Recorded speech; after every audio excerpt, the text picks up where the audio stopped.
জীবনের ঝুঁকি নিয়ে পাইন গাছের মাথা থেকে দড়ি বেয়ে ঝুলছেন নৃত্যশিল্পীরা। গুয়াতেমালার কিউবুলুকুতে ঐতিহ্যবাহী পোশাক পরে করছেন পালো ভোলোডোর নৃত্য।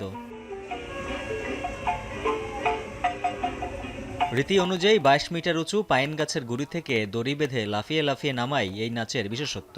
শুধু গাছের উপর থেকেই নয়, গাছের গুড়ির উপর বসেও চলে নান্দনিক নৃত্য, যেখানে অংশ নেন ছেলে বুড়ো সবাই।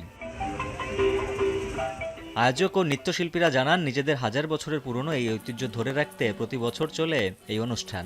নান্দনিক ঐতিহ্যবাহী পোশাকে অংশ নিতে পেরে উচ্ছ্বসিত সকলেই। Sí, la gente pues responde muy bien, no es de las personas de que te digo de que lo ven y pasan desapercibidos, sino que a ellos les emociona, o sea, esperan este momento con alegría, te digo yo, porque Es lo más difícil de entender, pero les voy a explicar por qué. Resulta que hay familias jóvenes que ya están en Estados Unidos. খ্রিস্টীয় সাধু Santiago অ্যাপোস্টলের সম্মানে গুয়াতেমালায় চলছে ১০ দিনের এই আধ্যাত্মিক অনুষ্ঠান।